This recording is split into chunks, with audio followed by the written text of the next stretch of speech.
ফল হবে না বলছো কি? আমি তারানাথ তান্ত্রিক, বীরভূম শ্মশানের হাকিনী সিদ্ধা মাতু পাগলির শিষ্য। আমার সামনে দাঁড়াবে নিম্ন ড্রামত থেকে বেরিয়ে আসা এক তুচ্ছ পিশাচ। প্রক্রিয়া করে তাড়িয়েই ছাড়লাম। সাহস করে জিজ্ঞেস করলাম, কি প্রক্রিয়া? আবার সেই প্রশ্ন। কতবার তো বলেছি যে গুরুজ্জ ক্রিয়ার কথা অদীক্ষিত কাউকে বলতে নেই, বললেও সে বুঝবো না এবং ক্রিয়ার গুণ নষ্ট হয়ে যাবে।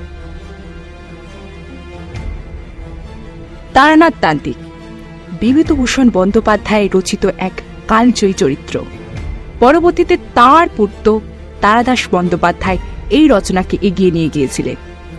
আজ গল্পের মোহনায় আমাদের বিশেষ নিবেদন তারানাথ তান্ত্রিক ও ব্রহ্মপিশাচ। আর চ্যানেলে নতুন হলে অবশ্যই সাবস্ক্রাইব করে বেল আইকন প্রেস করে দেবেন। শুরু হচ্ছে তারানাথ তান্ত্রিক ও ব্রহ্মপিশাচ।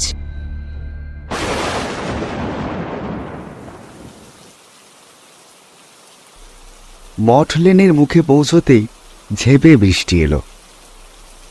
সকাল থেকে সামান্য মেঘলা মতো করেছিল বটে, কিন্তু বৃষ্টি হবে এমন কোনো আভাস পায়নি। আজকে ছুটির দিনটা, বিকেলের দিকে তারানাথের বাড়ি আসবো অশ্বিনীকে এমন কথা আগে বলা ছিল। ফলে আমি গলির মুখে দাঁড়িয়ে তেলে ভাজাওয়ালার কাছ থেকে গরম গরম বেগুনি আর আলুর চপ কিনছি। এমন সময় অশ্বিনীও এক বাক্স পাসিংশ নিয়ে আমার পাশে এসে দাঁড়ালো। তেলে ভাজার ঠোঙা হাতে নিয়ে যেই তারানাথের বাড়ির দিকে রওনা হতে যাব, এমন সময় বৃষ্টি। অশ্বিনী ছাতা আনেনি। কোনো মতে আমার এই ছাতার তলায় মাথা গুঁজে হাঁটতে হাঁটতে বলল, আবহাওয়া অফিসে যারা কাজ করে তারা সব মুখ্য ডিম, বুঝলে? আমি রেডিওটি খবরের পরে আবহাওয়া সংবাদ খুব ভালো করে শুনেছি। তাতে বলেছিল আজ সারাদিনই শুকনো খটখটে থাকবে। ব্যাটারে একেবারে চাতা। ঝমঝম বৃষ্টিতে একটা ছাতায় দুজনে রক্ষা পাওয়া বেশ মুশকিল। কোনো রকমে দ্রুত হেঁটে আধ ভেজা গোছের হয়ে তারানাথের বাড়ি পৌঁছে গেলাম। বৈঠকখানার দরজা খোলাই ছিল। চাটাই বিছানো তক্তা বসে বসে তারানাথ হুকোয় টান দিচ্ছিল। আমাদের দেখে বলল, বড্ড ভিজে গিয়েছ নাকি? আমারই দোষ, সময়টা সামান্য এদিক ওদিক হয়ে গেল। আমি অবাক হয়ে জিজ্ঞেস করলাম, আপনার দোষ মানে? আমরা ভিজেছি, তার সঙ্গে আপনার সম্পর্ক কি? তারানাথ মৃদু হেসে বলল, না, কিছু না। সময়ের হিসাব করতে একটু গোলমাল হয়ে গেছিল, নইলে তোমরা ভিজতে না। তার মানে? মানে বৃষ্টি যে আজ বিকেলে হবেই তা আমি জানতাম। এদিকে তোমাদের আসবার কথা, তাই কিছুক্ষণের জন্য বৃষ্টিকে পিছিয়ে দিয়েছিলাম। আরও পারতাম হয়তো, কিন্তু প্রকৃতির বড় মাপের শক্তিগুলোকে নিয়ে ছেলে খেলা করতে নেই। যাই হোক, আরও মিনিট 10 পিছিয়ে দিলে তোমাদের আর কষ্ট পেতে হতো না। তারানাথের কাছে এমন অনেক অদ্ভুত কথা শুনে শুনে আমরা প্রায় অভ্যস্ত হয়ে গিয়েছি। তবু এখনো এক এক সময় দাগ লেগে যায়। বললাম, আপনি ঘটাতেও পারেন নানান কাণ্ড কারখানা, বৃষ্টি আবার আটকানো যায় নাকি? তারানাথ একটু রেগে গিয়ে বলল, না, ঠাট্টা নয়। আগমতন্ত্রের বা তোমরা কি জানো? বৃষ্টি তো সামান্য দুর্যোগ। অনেক বড় বড় প্রাকৃতিক দুর্বিপাককে শিক্ষা ও শক্তি ঠিকমতো প্রয়োগ করতে পারলে আটকে দেওয়া যায়। এই তো সেদিন। এই পর্যন্ত বলে তারানাথ হঠাৎ চুপ করে গেল। আমি বললাম, কি হলো সেদিন? কি? না, এমনিতেই তোমরা কোনো কিছু বিশ্বাস করতে চাও না। তোমাদের ওসব বলা মানে যেচে বিদ্রুপের শিকার হওয়া। সর্বনাশ! এমন একটা অদ্ভুত ঘটনা বুঝি না শোনা থেকে যায়। আমি কিছু বলবার আগেই অশ্বিনী বলল, না চক্রবর্তী মশাই, আমরা কখনই আপনার কথা অস্বীকার করি না। মাঝে মাঝে আপনার রাগাবার জন্য একটু মজা করি, এই যা। সেটা অবশ্য আমাদের করা উচিত না। প্রসঙ্গ ঘোরানোর জন্য বললাম, থাক ওসব কথা। সেদিন কি কি- কি যেন হয়েছে বলছিলেন? হয়নি, হতে পারত। গত 12ই আষাঢ় দুপুরবেলা কোথায় ছিলে, কি করছিলে বলো তো? এই ধরো বেলা 2:30 নাগাদ। হিসেব করে বললাম, শনিবার ছিল, 2:30 মানে সবে ছুটি হয়েছে অফিসে। বাড়ি যাব বলে ট্রামটার দিকে হাঁটছি। কেন বলুন দেখি? ওই সময়টায় কিছু অনুভব করতে পেরেছিলে? মানে হঠাৎ অস্বাভাবিক কোনো কিছু অনুভূতি হয়েছিল? আশ্চর্য, এতদিন মনে ছিল না। এখন তারানাথের সঙ্গে কথা বলতে গিয়ে মনে পড়ল। তাই তো, সেদিন একটা ছোট্ট ব্যাপার হয়েছিল বটে। মনে রাখার মতো বড় মাপের কিছু নয়, কিন্তু এটা ঠিক যে তখন একটু অবাকই লেগেছিল। ট্রাম আসতে দেরি হচ্ছে, ট্রাম পোস্টের পাশে একটা দোকান থেকে সিগারেট কিনে ধরাচ্ছি। হঠাৎ মনে হলো পায়ের তলাটা কেমন যেন একটু সুরসুর করছে। বড় ডেউ পিঁপড়ে বা গুবড়ে পোকার উপর ভুল করে পা দিয়ে দাঁড়ালে যেমন হয়। চটিটা খুলে একবার পা ঝেড়ে নিলাম, তবু সুরসুর ভাবটা কমল না। অনেক সময় স্নায়ুর বিক্ষেপে শরীরে এক এক জায়গায় বিচিত্র উন্মুখী হয়। ভাবলাম তাই বুঝি হচ্ছে। কিন্তু সেই মুহূর্তে একটা ব্যাপার চোখে পড়ে, একটু অবাক হয়ে গিয়েছিলাম। দুপুরবেলা, ফাঁকা রাস্তা, উল্টো দিকের ফুটপাতে এক মধ্যবয়স্ক ভদ্রলোক দাঁড়িয়ে পড়ে চটি থেকে পা খুলে পায়ের তলে কি যেন দেখলেন। একবার পা ঝাড়লেন, তারপর একটু যেন হতভম্ব হয়ে আবার হাঁটতে শুরু করলেন। ভাবলাম কি হলো রে বাবা, আজ সবারই পায়ের তলায় গুবরে পোকা ঢুকেছে নাকি? স্বাভাবিক ব্যাপার, একেবারে ভুলে গেছিলাম। তারানাথের দিকে তাকিয়ে দেখি সে ঠোঁটের কোণে সূক্ষ্ম হাসি নিয়ে আমাকে দেখছে। হ্যাঁ, মনে পড়েছে। তা সে এমন কিছু ব্যাপার নয়। তারানাথকে ঘটনাটা বললাম। সে মুখে অল্প হাসি নিয়ে শুনল, তারপর বলল, আর কিছু?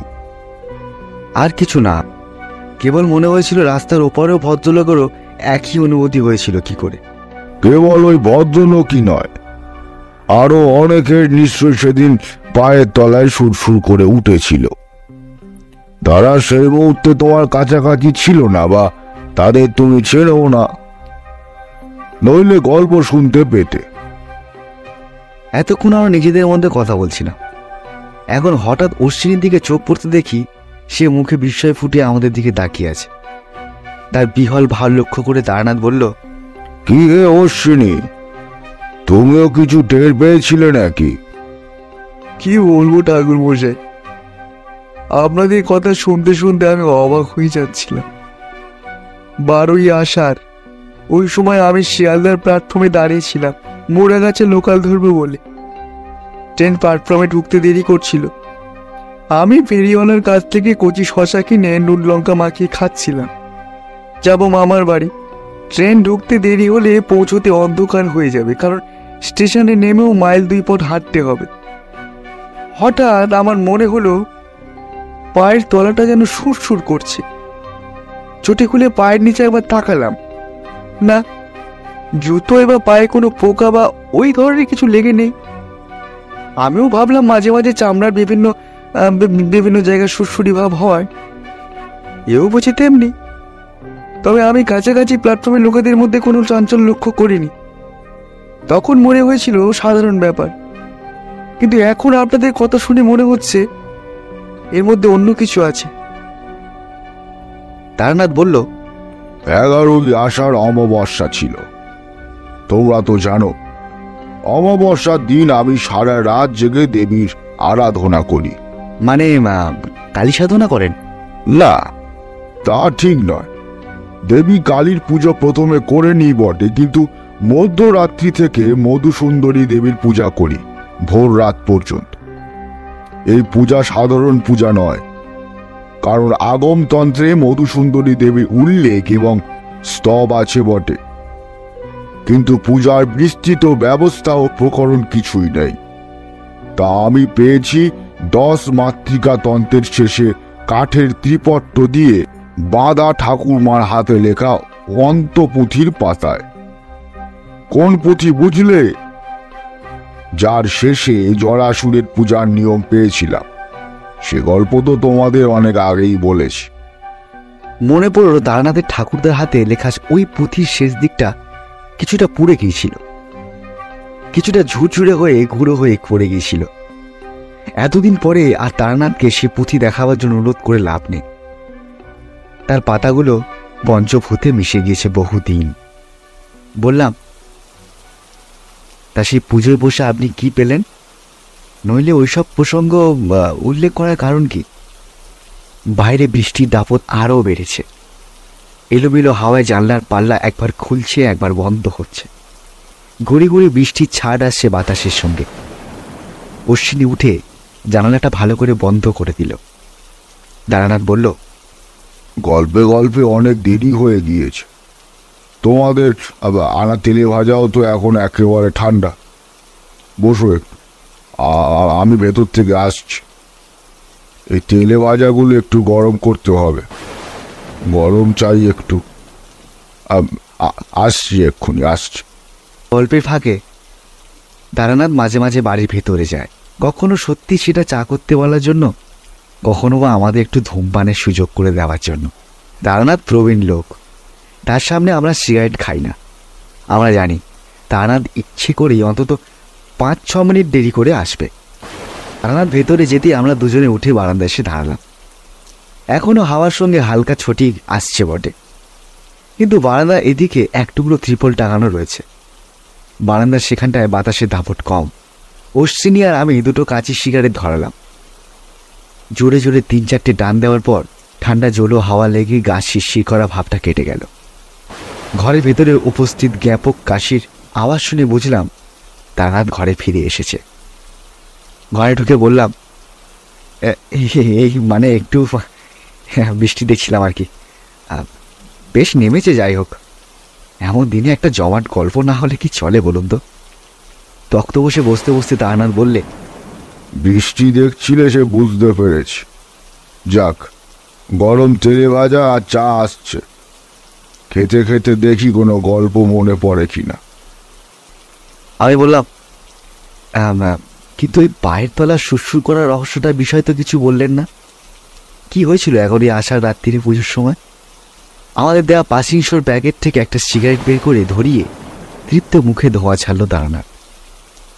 তারানাথ বলল, ব্যাপার কি জানো, তন্ত্র সাধনার এসব গুঁড়ো কথা সাধারণ মানুষ অনেক সময় ঠিক বুঝতে পারে না, তাই সহজে কারো কাছে বলি না। আর এমন অভিজ্ঞতা হয়ও খুব কম। 11ই আষাঢ় যজ্ঞের পুণ্যাচ্ছতি দেওয়ার পরে মনের মধ্যে মধুসুন্দরী দেবীর কণ্ঠস্বর ভেসে উঠেছিল। তিনি বলেছিলেন পরের দিন দুপুরবেলায় বাংলাদেশের দক্ষিণ পূর্বাঞ্চল দিয়ে ভূমিকম্পের একটা ঢেউ বয়ে যাবে। বিশেষভাবে ক্ষতিগ্রস্ত হবে কলকাতা এবং তার পার্শ্ববর্তী অঞ্চল। বিহারের বিখ্যাত ভূমিকম্পের সময় তোমরা বয়সে অনেক ছোট ছিলে। তার কথায় অনেক লোক মারা যাবে, বাড়িঘর ভাঙবে। মানুষের উপকার করার চেয়ে বড় ধর্ম আর কিছু হয় না। কিন্তু প্রকৃতির এত বড় শক্তিকে ঠেকাতে হলে সমপরিমাণ শক্তি দিয়েই তা করতে হবে। কাজী যজ্ঞের শেষে আমি একটা বিশেষ প্রক্রিয়া করলাম, যাতে ভূমিকম্পের প্রভাবটা কিছু খুব ক্ষীণভাবে এই অঞ্চলের মাটির নিচ দিয়ে বয়ে যাবে, কেউ টের পাবে না। তাহলে আমরা পেলাম কি করে? বা রাস্তার ওপারে আমার দেখা ওই প্রবীণ ভদ্রলোক কিংবা অশ্বিনী শিয়ালদার প্ল্যাটফর্মে যাকে জুতো খুললে তা ঝাড়তে দেখেছিল? তুমি, অশ্বিনী বা তোমাদের দেখা ওই মানুষেরা কিঞ্চিত বিশেষ শক্তির অধিকারী, ফলে তোমরা ব্যাপারটা অনুভব করতে পেরেছ। এটা ততখানি শারীরিক অনুভূতি নয় যতটা মানসিক। জলে ঢেল ঢেলে দিলে ঢেউয়ের উচ্চতা কমে যায়, জানো তো? এও তাই। তন্ত্রের শক্তির প্রয়োগ করে ভূমিকম্পের তীব্রতা কমিয়ে দিয়েছিলাম। কিন্তু খুব সামান্য কম্পন হলেও তো সেটা বিজ্ঞানীদের সিসমোগ্রাফের বা ভূমিকম্প মাপা যন্ত্রে ধরা পড়বে। এখানে পড়ল না কেন? এর উত্তরে তারানাথ যা বলল তা বৈজ্ঞানিক যুক্তির দিক দিয়ে ঠিক। সে বলল, খবর নিলে জানবে সমস্ত পৃথিবীতে প্রতিদিন শত শত ভূমিকম্প হচ্ছে। তার তীব্রতা একটা বিশেষ মাত্রার উপরে না থাকলে আমরা বুঝতে পারি না।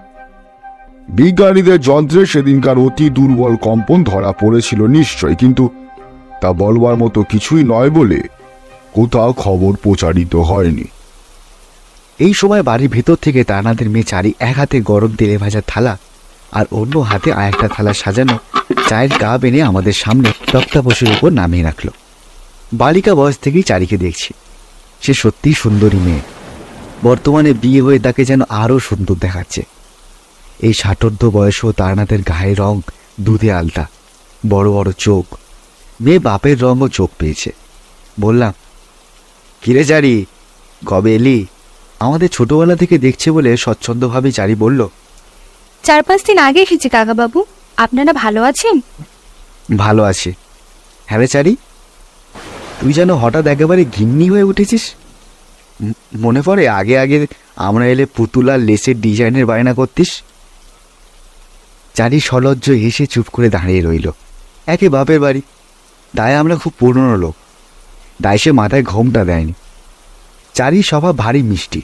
সে বলল, এরপর যেদিন আসবেন আমার জন্য সত্যি সত্যি পুতুল নিয়ে আসবেন। আমার এখনো মাঝে মাঝেই ছেলেবেলার মতো পুতুল খেলতে ইচ্ছা হয়। আমাদের আবার আসতে হয়তো মাঝখানে দেরি হবে রে। অতদিন তুই কি থাকবি? থাকবো কাকাবাবু, এবার আমাকে বেশি দিন মা বাবার কাছে থাকতে হবে। মনে করে পুতুল আনবেন কিন্তু। সে ভেতরে যেতে আমরা সপ্রশ্ন দৃষ্টিতে দারনাথের দিকে তাকালাম। দারনাথ হেসে বলল, চারির বাচ্চা হবে, সেজন্য এই সময়টা আমাদের কাছে এনে রেখেছি। প্রথম বাচ্চা হওয়ার সময় মায়ের কাছে থাকাই ভালো। একটু চিন্তায় ছিলাম, কারণ আমার জ্যোতিষ ব্যবসা এখন ভালো যাচ্ছে না। মধুসুন্দরী দেবী বলেছিলেন আমার কখনো অন্নাভাব হবে না, মোটা ভাত কাপড়ে চলেই যাবে। সেটা চলছে, কিন্তু এই সময়টায় মেয়েদের একটু ভালো মন্দ খাওয়াতে হয়। একটু মাছ মাংস, একটু দুধ, তাছাড়া আরো পুষ্টিকর, বুঝলে না? এসবের জন্য হাতে বেশ কিছু টাকা পয়সা থাকা প্রয়োজন। জামাই অবশ্য খুব ভালো মানুষ, সে চারিকে এখানে পাঠাতে চায়নি, বলেছিল এখানেই থাকুক না কেন। আমাদের এখনবর্তী পরিবার, সবাই ওকে ভালোবাসে, কোনো অসুবিধে হবে না। অসুবিধে যে হবে না সে আমিও জানতাম, কিন্তু এ সময় মেয়েরা বাপের বাড়িতে থাকলে ভরসা পায়, তাই নিয়ে এলাম। যা হলো, এই চারি আসার 2-3 দিন পর থেকেই আমার আর্থিক অবস্থা সামান্য উন্নতি হতে লাগলো। হাত দেখার খদ্দের তো বাড়লই, নতুন কোষ্ঠী তৈরি করারও অর্ডার পেতে শুরু করলাম। অগ্নি তালদিঘি থেকে আমার এক দূর সম্পর্কের বৃদ্ধ পিসিমশাই থাকতেন। হঠাৎ তিনি মারা গেলেন। তার ছেলে বলে ছিল না, আমি একমাত্র ওয়ারিশান। খবর পেয়ে গিয়েছিলাম বটে, কিন্তু দেখলাম ওই সম্পত্তি আমার কোনো কাজে আসবে না, গিয়ে দেখাশোনাও করতে পারবো না। কাজে কয়েকদিন থেকে একেবারে জমি বিক্রি করে নগদ টাকা নিয়ে ফিরে এলাম। এভাবে তাড়াহুড়ো করে বিক্রি করায় দাম কিছুটা কম পেলুম বটে, কিন্তু চারির জন্য টাকা লাগবে ভেবে যা দাম পাই তাতেই বিক্রি করে দিলাম। এমন যে হবে তা আমি জানতাম, কারণ দেবীর অংশে তার আশীর্বাদ নিয়ে চারির জন্ম। আমার এই বৈষয়িক উন্নতিও একান্তই সাময়িক। বাচ্চা নিয়ে চারি ফিরে গেলে আমার আবার সেই ডাল ভাত আর মোটা কাপড়। তেলে ভাজা শেষ করে চায়ে চুমুক দিয়ে অশ্বিনী বলল, চক্রবর্তী মশাই, অনেক আশা করে এসেছিলাম। আজকে কি একটা ভালো গল্প হবে না? দিনটাও গল্পের পক্ষে খাসা। 2-3 চুমুকে চা শেষ করে একটা পাশিংশ ধরল তারানাথ। বলল, কত যে বিচিত্র স্মৃতির ভাণ্ডার বুকের মধ্যে জমে আছে, তার কি বলবো। একটা ঘটনার কথা মনে পড়ছে, সেটা তোমাদের বলা হয়। সে ঘটনাটা শুরু হয়েছিল এমনই এক বাদলা দিনে। হ্যাঁ, আজ প্রায় 20-22 বছর আগেকার কথা। তখন সবে মাত্রই মঠ লেনে এসে বাসা নিয়েছি। চারি তখনও হয়নি। সংসারে আমি আর আমার স্ত্রী দুজন প্রাণী। বাজারটা আমি নিজের হাতেই করতে ভালোবাসি। তাছাড়া সেভাবে সংসারের কাজকর্ম করার জন্য কর্মচারী রাখার সাধ্য আমার কখনোই ছিল না। একদিন বেলা 10টা নাগাদ বাজার করে ফিরে সবে এই বৈঠকখানায় এসে বসেছি, এমন সময় একজন লোক এসে উপস্থিত হলো। বয়স 30 কি 32, শ্যামবর্ণ, খুব সাধারণ মধ্যবিত্ত বাঙালির মতো চেহারা। একবার দেখলে দ্বিতীয়বার তাকাবার কোনো কারণ নেই, কিন্তু দুটি কারণে আমি তাকাতে হল। প্রথম কারণ, তার চোখের একটা অসহায় ভাব। এ ভাব আমি আগেও লোকের চোখে দেখেছি।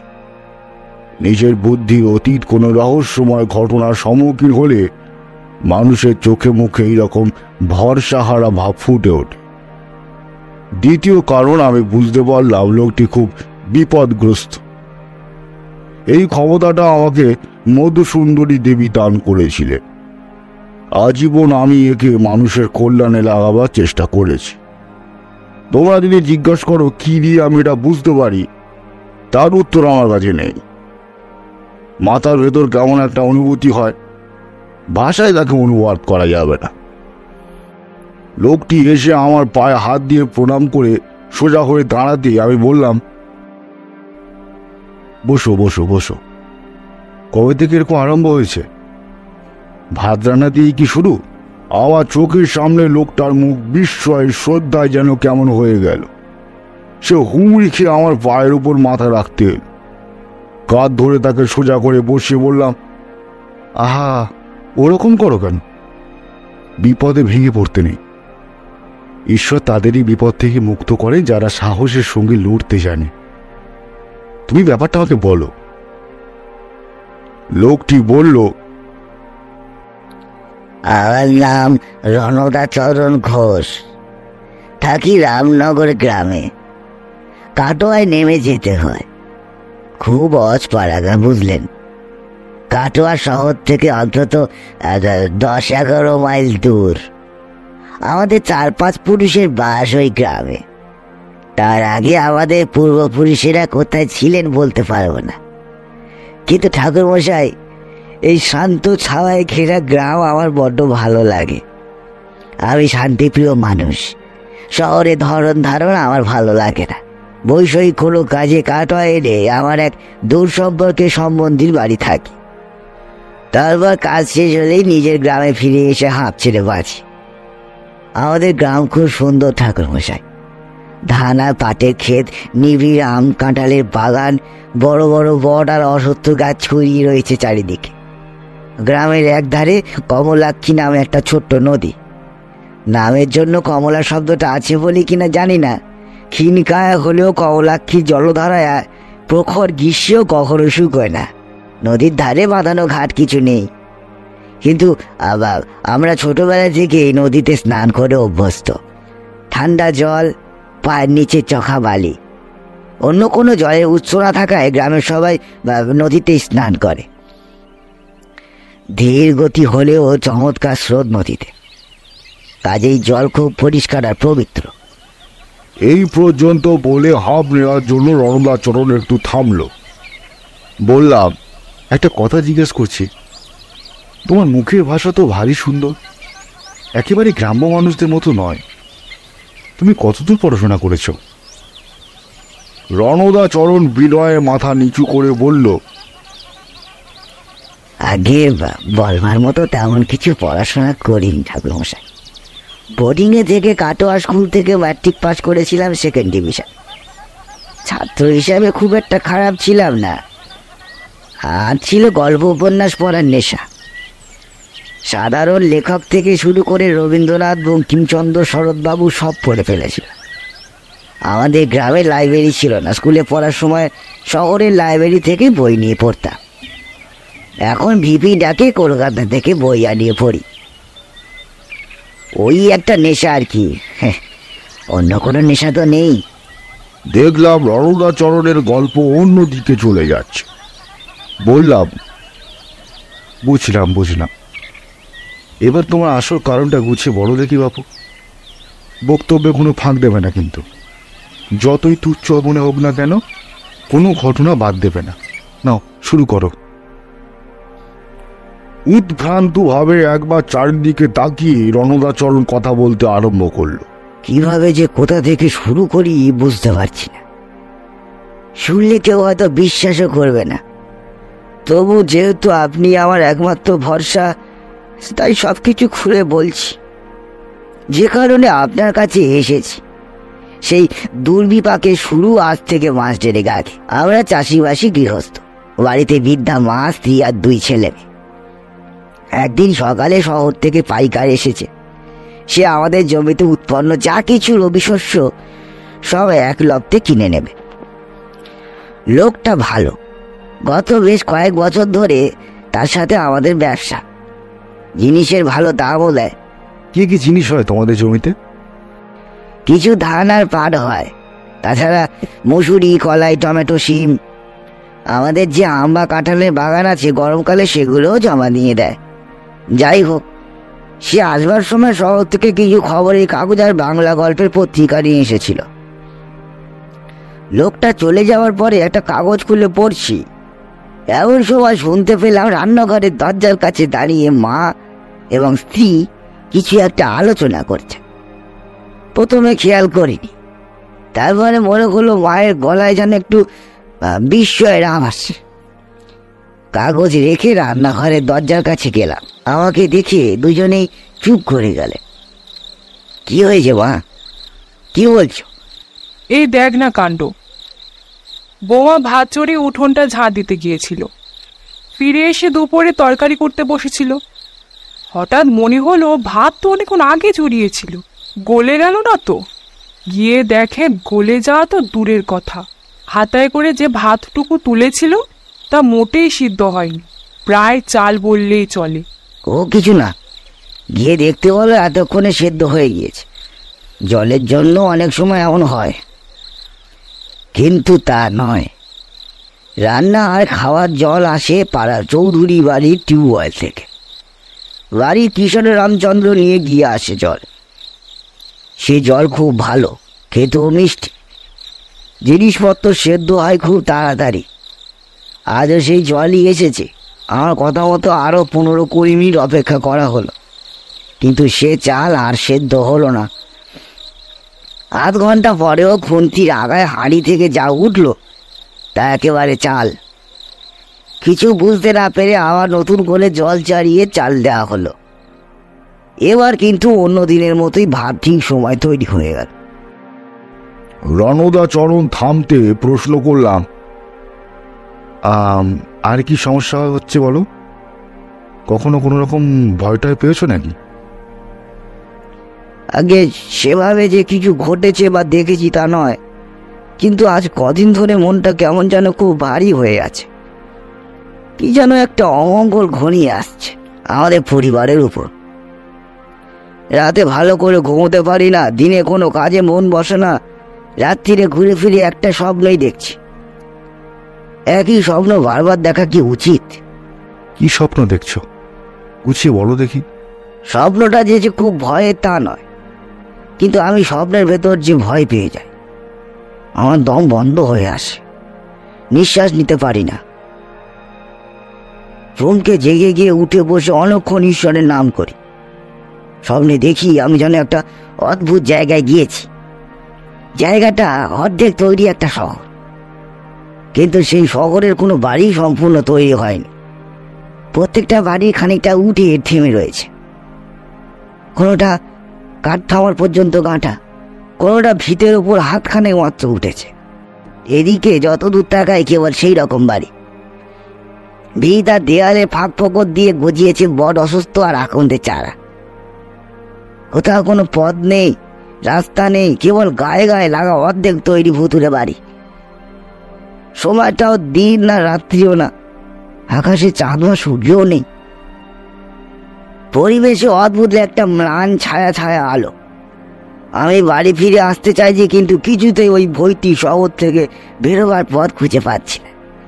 আশ্চর্য গোলকধারার মতো ঘুরে মরছি। আর বহুদূর থেকে কি যেন কেমন গা ছমছমে গলায় আমার নাম ধরে ডাকছে। এই পর্যন্ত বলে রণদাচরণ থামল।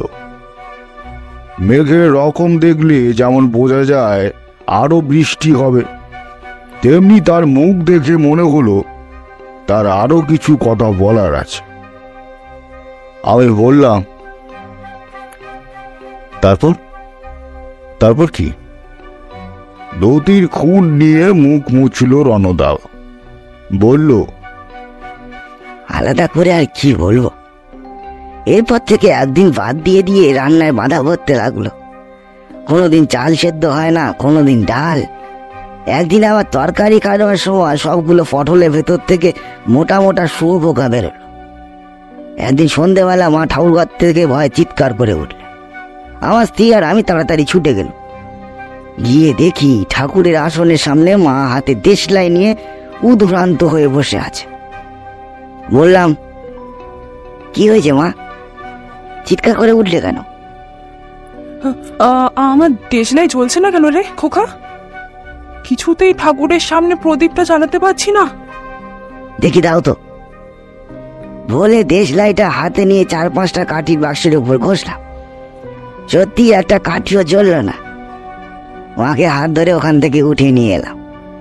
বললাম, এই দেশলাইটা ভালো নয়, তুমি আমার ঘরে বসো, আমি গগন সাধুকার দোকান থেকে নতুন একটা বান্ডিল দেশলাই নিয়ে আসছি। রামচন্দ্র গিয়ে পাড়ার দোকান থেকে দেশলাইয়ের প্যাকেট নিয়ে এলো। মায়ের হাতে দিয়ে বললাম, জ্বালো তো একটা কাঠি দেখি। এবার সঙ্গে সঙ্গে কাঠি জ্বলে উঠল। মাকে আবার ঠাকুর ঘরে নিয়ে দিয়ে বসিয়ে নিয়ে এলাম। সেদিন রাত্রিরে খাওয়া দাওয়ার পর মা এসে আমার ঘরে বসলেন। এই সময় মা কখনো আসেন না। সামান্য দুধ রুটি খাওয়ার পর নিজের বিছানায় মশারির ভেতর বসে কিছুক্ষণ মালা জাপ করে শুয়ে পড়েন। বললাম, কি হয়েছে মা, কিছু বলবে? শরীর খারাপ লাগছে না তো? না বাবা, আমি অন্য একটা কথা বলতে এসেছি। কি কথা মা? বাড়িতে কি কাণ্ডখানা হচ্ছে বল দেখি। দেশলাই কি সত্যি খারাপ হলো? একটু আগে বাইরে নিম গাছে দ্বারকাকটা ডাকছিল। কি বিচ্ছিরি অমঙ্গলের ডাক! রাত্রে কখনো দ্বারকার ডাকে শুনেছিস? রণদাচরণের গল্প থামিয়ে বললাম, কাকের ডাক কি তুমিও শুনেছিলে? আমি ঠিক খেয়াল করিনি ঠাকুর মশাই। জানেন তো, অনেক জিনিস কানে শুনলেও বা চোখের সামনে ঘটলেও মন অন্যদিকে থাকলে খেয়াল করা যায় না। আমি সে সময় মায়ের দেশলাই না জ্বালার কথা ভাবছিলাম। তা সে যাই হোক, একটু ভারাক্রান্ত মন নিয়ে শুয়ে পড়লাম। ক্লান্ত ছিলাম, ঘুমিয়ে পড়তে বেশি সময় লাগলো না। মাঝরাত্রি পার করে মেঘের ডাকে আর ঝড়ের শব্দে ঘুম ভাঙলো। পাশে স্ত্রী অকাতরে ঘুমাচ্ছে। তাকে না ডেকে মশারির বাইরে এসে জানলার সামনে গিয়ে দাঁড়ালাম। বৃষ্টি এখন আরম্ভ হয়নি, কিন্তু বাড়ির উঠোনে আর পাঁচিলের ওপাশে যতদূর দেখতে পাচ্ছি আম জাম নিম গাছ প্রবল ঝড়ে প্রায় লুটোপুটি খাচ্ছে। বিদ্যুৎ চমকে উঠলে সেই ক্ষণিক আলো দেখতে পাচ্ছি আকাশ কালো মেঘে ঢাকা। তাকিয়ে থাকতে থাকতে ঝড়ে প্রাবল্য ক্রমে বৃষ্টি নামলো।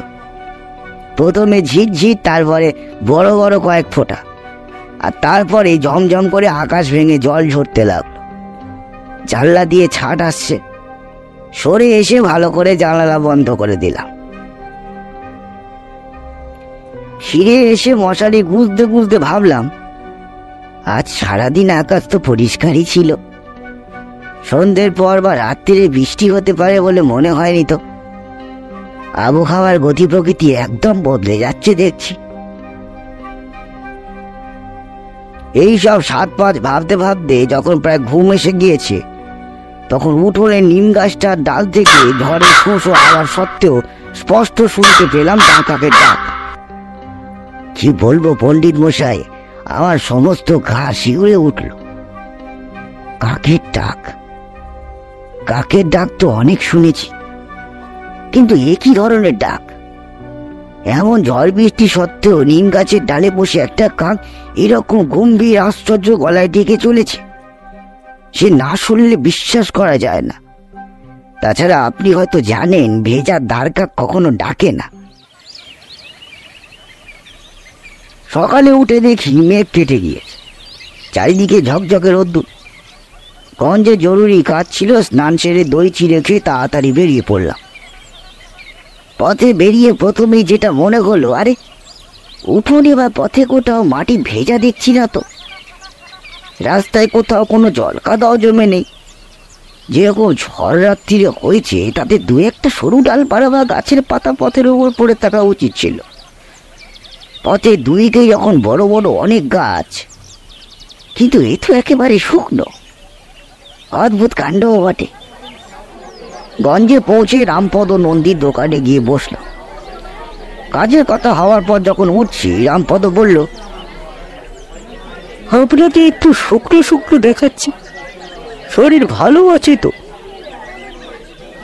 শরীর ভালো আছে, আসলে রাত্রিরে ঝড় বৃষ্টিতে জেগে গিয়ে অনেকক্ষণ আর ঘুম আসে।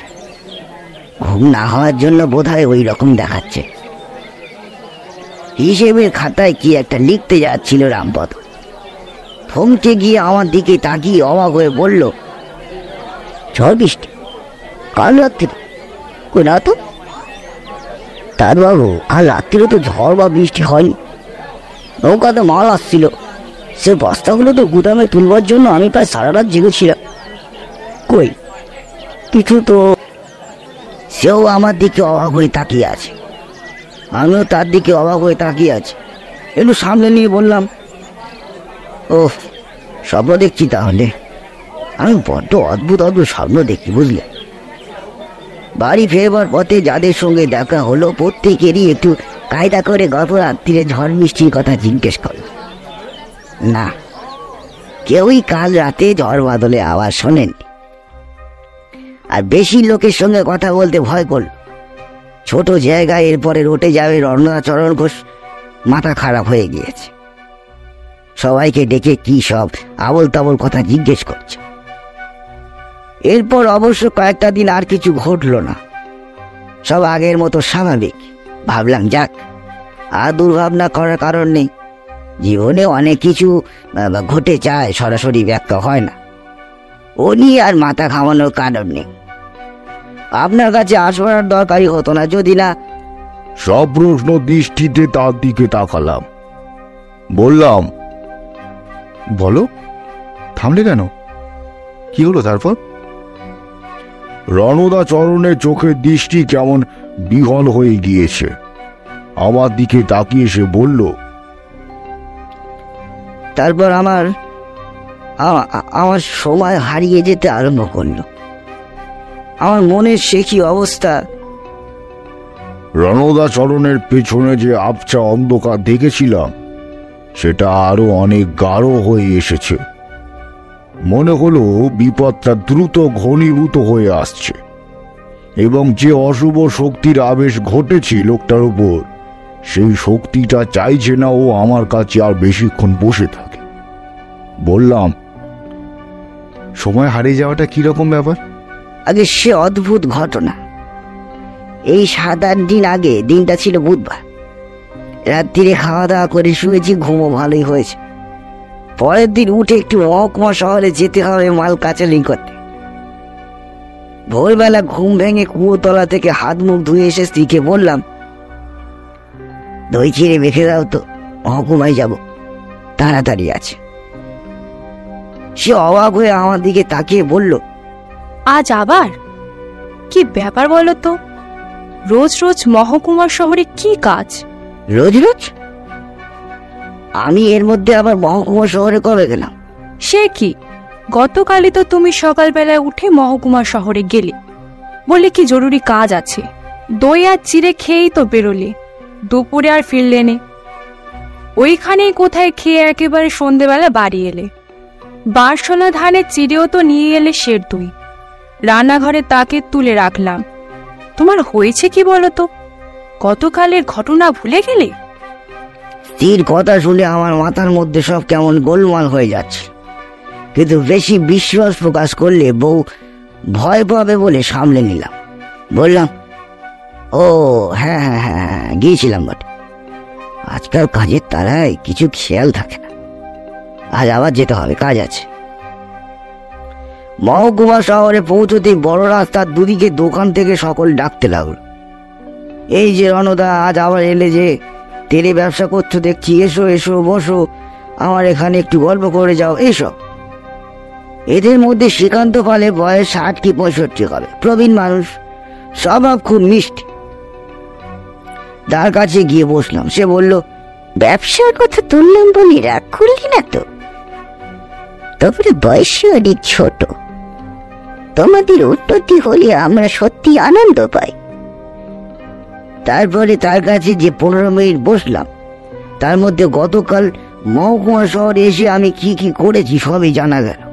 শ্রীকান্তর কাছ থেকে উঠে বাজারে যেখান দিয়ে হাঁটি সকলে বলে, এই যে রণদা বাবু, আজ আবার যে কি বলবো পণ্ডিত মশাই, আমি রীতিমতো ঘাবড়ে গেলাম। বেশি দিন আগেকার ব্যাপার হলো নয়, না হয় কথা ছিল, কিন্তু সবাই তো বলছে গতকালের ব্যাপার। যেন ভুলেই গিয়েছে এইরকম ভান করে একজনকে জিজ্ঞাসা করলাম, আজকে যেন কি বার? সে বলল, আজ হলো গিয়ে বৃহস্পতিবার। সেখান থেকে সরে একটু ফাঁকা জায়গায় একটা বাঁধানো বট গাছ, তার বেদিতে এসে অনেকক্ষণ বসলাম। একটা পুরো দিন আমার হিসেবের থেকে বেরিয়ে গিয়েছে। গতকাল মঙ্গলবার গিয়েছে, আজ তো বুধবার হওয়া উচিত। এ কি কাণ্ড! খুব ভয় পেয়ে গেলাম জানেন। তারপরে হঠাৎ মনে গেল চড়ুই টিপ গায়ের আমার এক ছোটবেলার বন্ধুর কথা। আপনি অনেকদিন আগে সে গায়ে গেছিলেন শ্বেত বগলার পুজো করতে। আমার বন্ধু তখন ছোট, কিন্তু আপনার কথা তার মনে আছে। তার কাছ থেকে ঠিকানা জোগাড় করে চলে এলাম আপনার কাছে।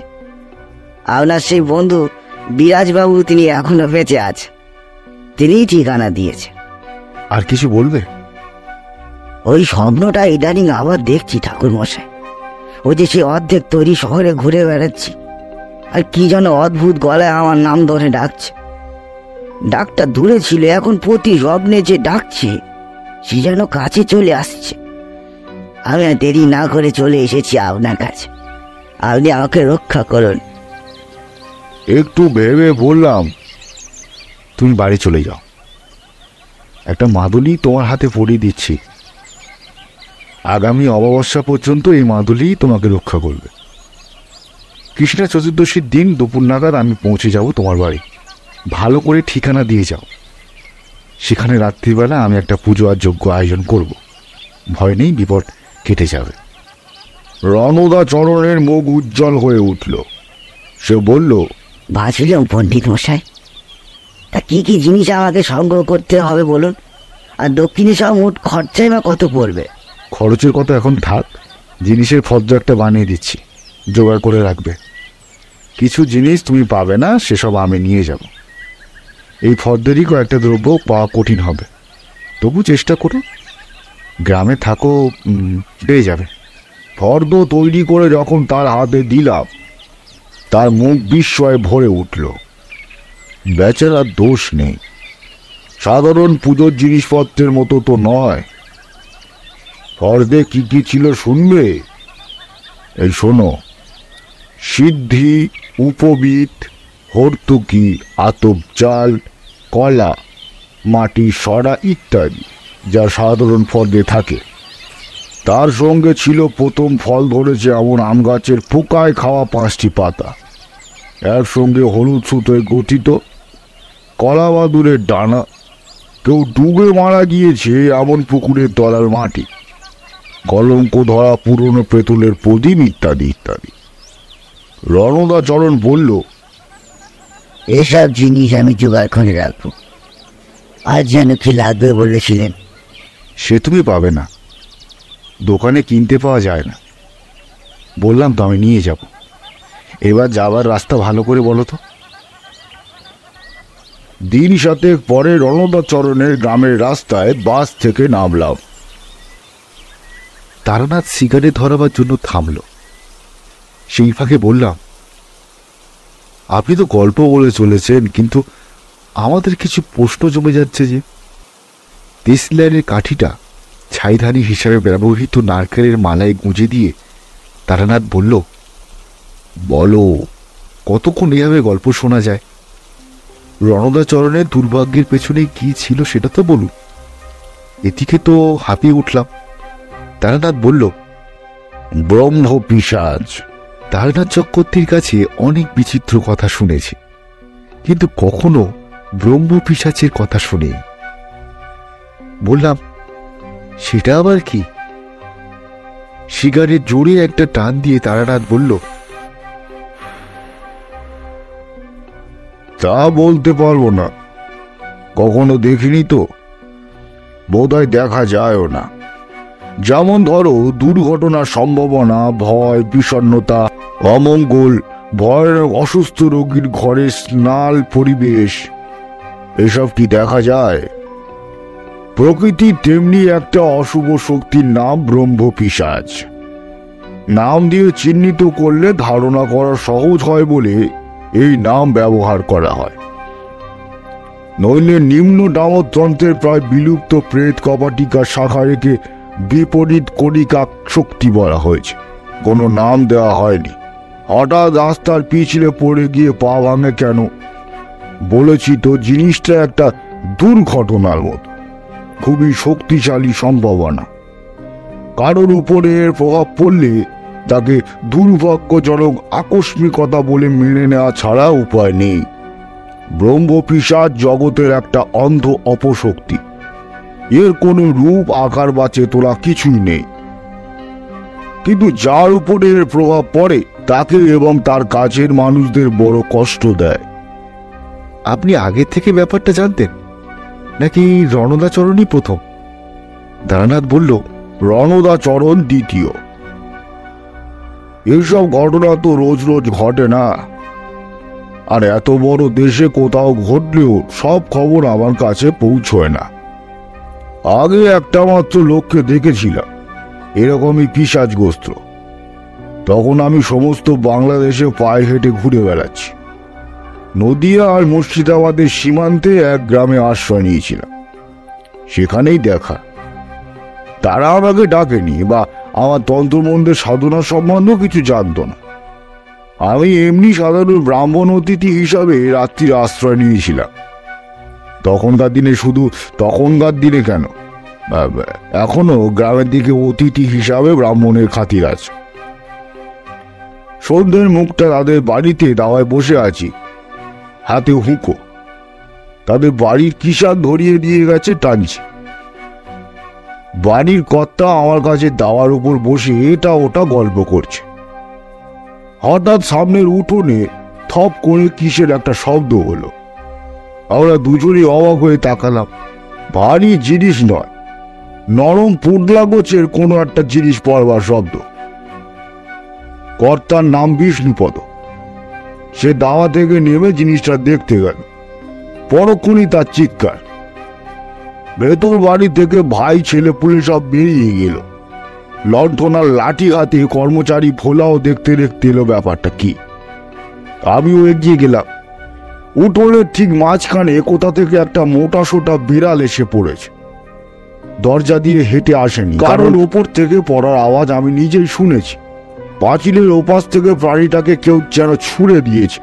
হঠাৎ এসে মাটিতে পড়ায় থতমত খেয়ে বিড়ালটা সেই জায়গাতেই চুপ করে বসে আছে আর জুলু জুলু করে তাকাচ্ছে।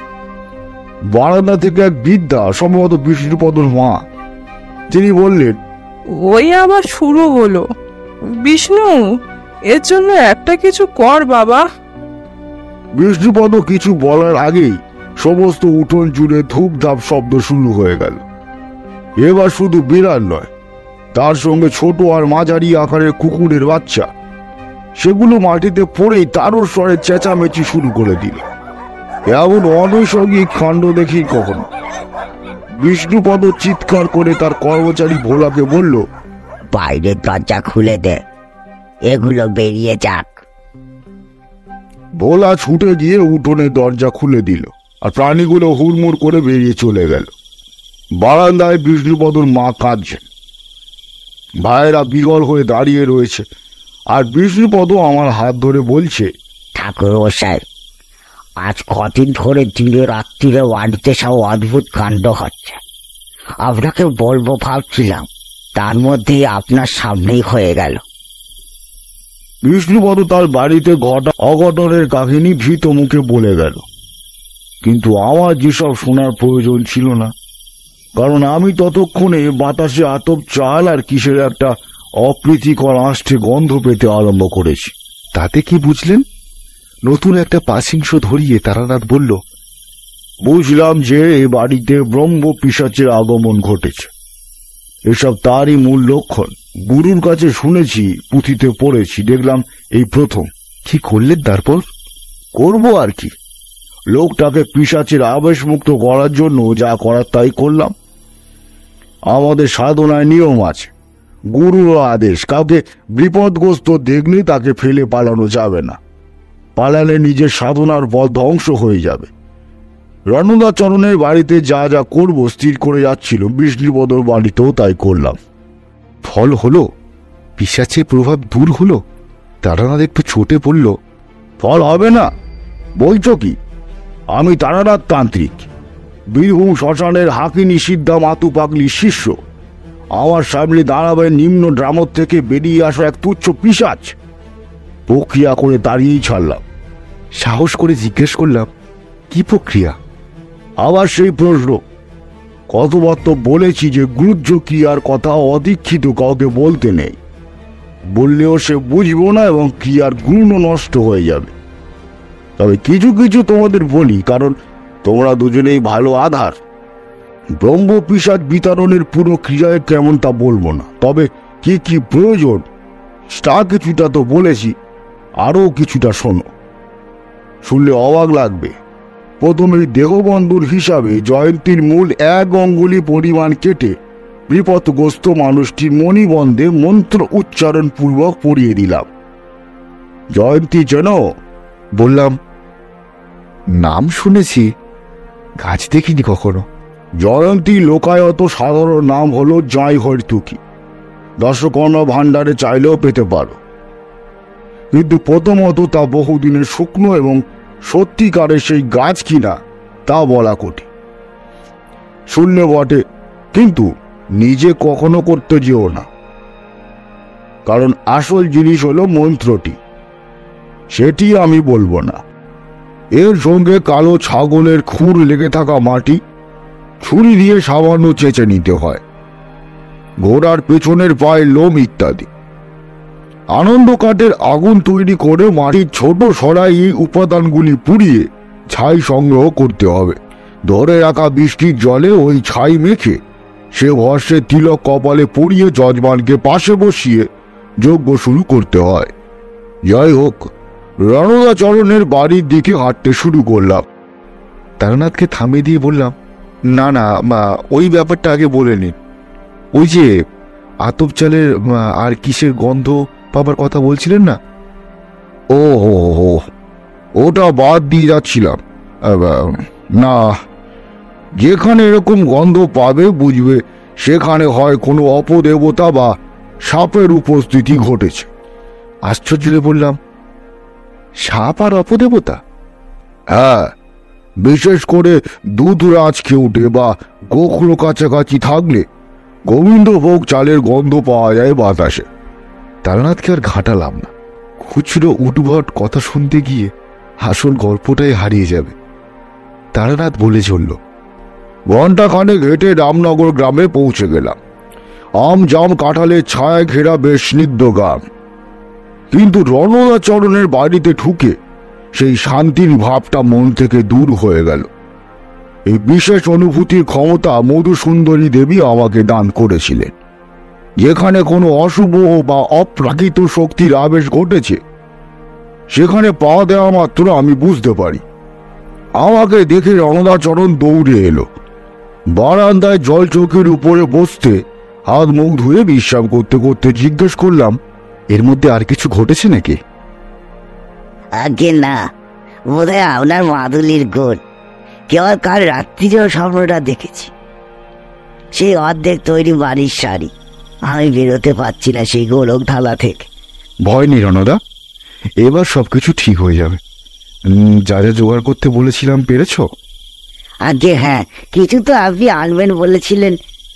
সে আমি এনেছি। তোমাদের বাড়ি তো দেখছি বেশ বড়। ছাদে উঠবার সিঁড়ি আছে? ননি লোক দিয়ে আজকের মধ্যেই ভাড়া বানিয়ে নাও। কালকের পুজো আর হোম আমি ছাদে করব। আগে ছাদে? হ্যাঁ, শোনো রণদা, যজমানকে না জানিয়ে কোনো ক্রিয়াকর্ম করা উচিত নয়, তাতে ক্রিয়ার ফল ভালো হয় না। তোমার বাড়িতে এবং তোমার জীবনে যেসব ঘটনা ঘটছে তার কারণ শুনবে? জিজ্ঞাসু দৃষ্টিতে রণদাচরণ তাকিয়ে রইল। তার দিকে চেয়ে বললাম, তোমার উপর ব্রহ্ম পিশাচের আবেশ ঘটেছে। এমন কথা শুনলে মানুষের মনের অবস্থা ভালো হওয়ার কথা নয়। রণদার মুখ শুকিয়ে গেল। সে বলল, এ আবার কি জিনিস ঠাকুর মশাই? ও কথা তোমার জেনে কাজ নেই। আগমতন্ত্রের জ্ঞান না থাকলে বললেও বুঝতে পারবে না। আমার বাড়ি যেদিন গিয়েছিলে সেদিন তোমার কথা শুনেই বুঝেছিলাম কি হয়েছে। ব্রহ্ম পিশাচের প্রভাবে মানুষের জীবনে সব উদ্যোগ অসমাপ্ত থেকে যায়, যে জন্য স্বপ্নে অর্ধেক তৈরি বাড়িঘর দেখছ। অন্নকীর্তিকা ঘটেছে, অর্থাৎ অন্ন প্রস্তুতের সময় চাল অর্ধেকের বেশি সেদ্ধ হচ্ছে না। তাছাড়া কাল ব্যাহতি যোগ আরম্ভ হয়েছে। অদ্ভুতভাবে জীবন থেকে হারিয়ে যাচ্ছে সময়, আর তার সঙ্গে শোনা যাচ্ছে নৈশ বয়সের মানে রাত্রির বেলা কাকের ডাক। এর পরের পর্ব বড়ই দুঃখের, আর সেটাই শেষ পর্ব। ভাগ্যক্রমে তুমি তার আগেই আমার কাছে গিয়েছিলে, নইলে। রণদাচরণ কাঁপা কাঁপা গলায় বলল, নইলে? নইলে কি হতো? নইলে শেষ পর্ব, অর্থাৎ কায়াক্ষয় শুরু হয়ে যেত। বাড়ির যিনি কর্তা তিনি অসুস্থ হয়ে পড়তেন। কোনো চিকিৎসাতেই সুফল হতো না। একটু একটু করে শীর্ণ হতে হতে অর্ধেকেরও বেশি ছোট হয়ে যাবে দেহ, তারপর অবধারিত মৃত্যু। রণদাচরণের চোখে জল। অসহায় স্বরে সে বলল, আমার ছেলে বলে আছে ঠাকুর মশাই, আমি কোনো অন্যায় করিনি। আমি এমন ভাবে মরতে চাই না। তার গায়ে হাত বুলিয়ে দিয়ে বললাম, কোনো চিন্তা করো না, আমি ভয় দেখানোর জন্য কিছু বলিনি। বিপদের স্বরূপ জানলে তার বিরুদ্ধে যুদ্ধটা জমে ভালো, কালই সব দুর্যোগ কেটে যাবে। পরদিন অমাবস্যা লাগলো দুপুর 3:14। ছাদে চিলেকোটার ঘরে বাকি বেলাটা তামাক খেয়ে কাটিয়ে দিলাম। রণদা একবার মধ্যাহ্ন ভোজনের প্রস্তাব করেছিল। তাকে বললাম, যজ্ঞ করতে হয় উপবাসী থেকে। আমি জলও খাবো না, তুমি খেতে পারো, কারণ তোমার কল্যাণে ক্রিয়া হলেও যজ্ঞের সঙ্গে তোমার কোনো যোগ নেই। তুমি দূরে বসে শুধু দেখবে। রণদার মা এবং বাড়ির মেয়েদের বলা হলো, সংসারের মঙ্গলের জন্য ছাদে আমি একটা স্তত্ত্বায়ন আর যজ্ঞ করব। তারা সরল মানুষ, যা বোঝানো হলো বুঝে গেলেন। রাত 10টা নাগাদ উপদেবতা বিতারিণী প্রক্রিয়া শুরু করলাম। একটু দূরে বসে গোল গোল চোখ করে রণদাচরণ দেখতে লাগলো। পুজো আরম্ভ করার সঙ্গে সঙ্গে অনুভব করলাম এতক্ষণ ধরে স্থির থাকা বাতাস মৃদুভাবে ঘুরতে শুরু করেছে। শান্ত জলাশয়ে পাথরের টুকরো ছুঁড়লে যেমন বৃত্তাকার ঢেউ তৈরি হয়, এমন যেন একটু শিউরে উঠে রণদা ভীত চোখে চারিদিকে তাকালো। আমি তার দিকে তাকিয়ে ঠোঁটে আঙুল দিয়ে চুপ করে থাকতে বললাম। কাদার উপর বালি ছড়িয়ে যজ্ঞের বেদি তৈরি করেছে। তার উপর জ্বলছে সরু সরু আকন্দ ডালের আগুন। ডান হাতে কুশি করে ঘি নিয়ে আহুতি দিচ্ছি, আর প্রতিবারে বাঁ হাতে ধরা আশাওড়ার ডাল আছড়াচ্ছি ছাদের উপর। ক্রমাগত এইভাবে ঘণ্টাখানেক ধরে মন্ত্রোচ্চারণ করার পর একটা অদ্ভুত গন্ধে চারিদিকের বাতাস ভরে গেল। দুর্গন্ধ নয়, কিন্তু এ কেমন একটা গন্ধ যা পৃথিবীতে কখনো সৃষ্টি হতে দেখিনি। কিছুক্ষণ নাটে গেলেই চেতনা আচ্ছন্ন হয়ে আসতে পারে। দেখলাম এই অপার্থিব গন্ধের প্রভাবে রণদা বসে থাকা অবস্থাতেই সামনে পেছনে সামান্য দুলতে আরম্ভ করেছে। তার চোখ অর্ধেক বোঝা, মুখ ঈষৎ হাঁ হয়ে আছে। আমি তাড়াতাড়ি মধুসুন্দরী দেবীর দেওয়া শুদ্ধি মন্ত্র উচ্চারণ করে চন্দন মাখিয়ে একটা রক্তকরবী জাগান্নিতে ছুড়ে দিলাম। সঙ্গে সঙ্গে সেই আশ্চর্য গন্ধটা ধীরে ধীরে মিলিয়ে গেল। যজ্ঞবেদীর দিকে তাকিয়ে দেখলাম পুজোর অন্ত শুরু হয়েছে। একটি ঘোর সবুজ বৃদ্ধাঙ্গুষ্ঠ পরিমাণ আলো কাঁপতে কাঁপতে বালি আর কাঠের মধ্যে থেকে উঠে আসছে। মৃদু গলায় বললাম, রণদা দেখো। আমার আঙুলের নির্দেশ অনুসরণ করে যজ্ঞবেদীর দিকে তাকিয়ে রণদা স্থির হয়ে গেল। বললাম, এ হচ্ছে ব্রহ্ম পিশাচের চাক্ষুষ সত্তা। ঊর্ধ্ব ক্ষেপণী মন্ত্র উচ্চারণ করে তর্জনী নেড়ে ওই সবুজ আলোটিকে আকাশের দিকে চলে যেতে ইঙ্গিত করলাম। প্রথমে আসতেও পরে দ্রুত আলোটি উপরে উঠে যেতে লাগলো। রণদাও উপরের দিকে তাকিয়ে রয়েছে। অমাবস্যা রাতের আকাশে তখন তৈরি হয়ে গিয়েছে স্বাভাবিক অন্ধকারের চেয়েও অন্ধকার গোল গ্রহণী বৃত্ত। সবুজ আলোটা দ্রুত উঠে তার মধ্য দিয়ে উপরে কোনো এক অজানা জগতে মিলিয়ে গেল। একটা পাসিংশ ধরিয়ে তারানাথ বলল, পরের দিনই আমি রামনগর ছেড়ে কলকাতায় ফিরে আসি। মাসখানেক পরে রণদা চরণ এসে দেখা করে গিয়েছিল। না, তার বাড়িতে আর উপদ্রব হচ্ছে না, ভারী খুশি সে। গল্প শেষ করে তারানাথ বলল, কি যা বললাম বিশ্বাস হলো না বুঝি? এজন্যই তোমাদের কিছু বলতে ইচ্ছা করে না।